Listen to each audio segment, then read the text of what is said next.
présent la parole au représentant de l'Indonésie. Merci beaucoup, Mr. President. We would like to thank USG Mark Lowcock and Ms. Susanna Sirkin for their briefing. As the economic situation in Syria continues to deteriorate and the COVID-19 pandemic further increases the risk of the livelihood for millions of Syrians, my delegation believes that an all-out effort to fulfill the humanitarian needs for people in Syria is highly critical now more than ever.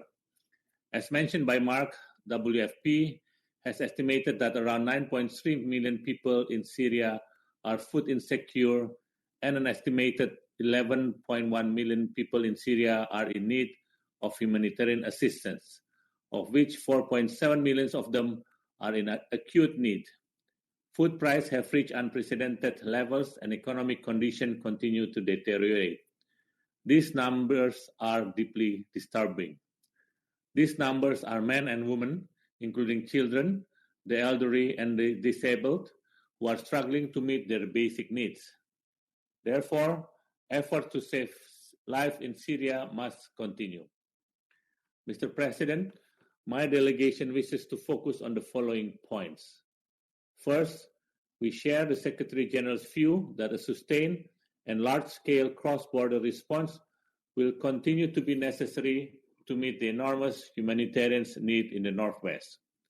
We also note that the use of Bab al-Salam and Bab al-Hawa crossing is a lifeline for millions of civilians, and the United Nations does not have an alternative ways of delivery to reach these peoples. It has been recorded that a monthly average of 1,358 trucks are crossing into Syria this year, with the highest record of truck cross last month using this cross-border operation. We note the ability of this operation to scale up its activities as crisis intensifies and as people's needs increase.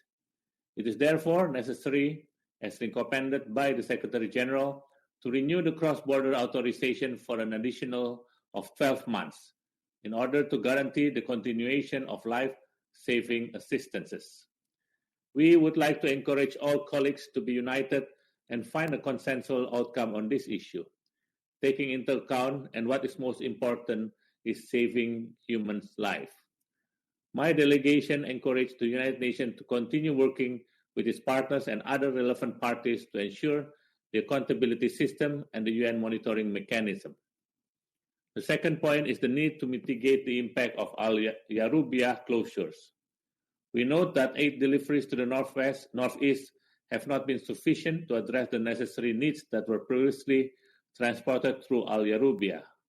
My delegation encouraged the council members to wisely discuss this issue, taking into account millions of people in need across Syria. And lastly, addressing vulnerable groups due to COVID-19 is urgently needed.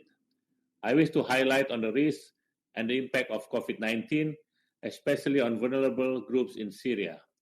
We have taken note of what Mark alluded to, namely on the already fragile health system in many areas in the region, including in Syria, and thus the need for the international community to assist in bolstering the already fragile health facilities, particularly in this time of COVID-19.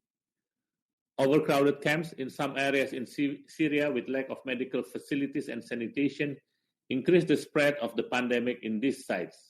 We therefore appreciate the continued support of the United Nations to assist the COVID-19 preparedness and response across Syria, and encourage to redouble its efforts to help the vulnerable groups.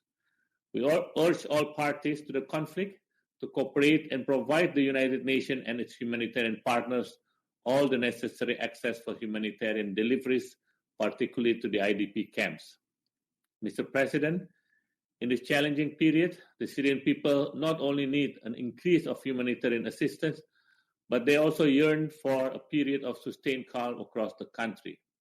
We call all parties to respect the call by the Secretary General and the Special Envoy on a nationwide ceasefire. We cannot afford more violence and tension. We urge all parties to uphold their obligation to protect civilians and civilians' infrastructures under international humanitarian law. I thank you, Mr. President. Je remercie le représentant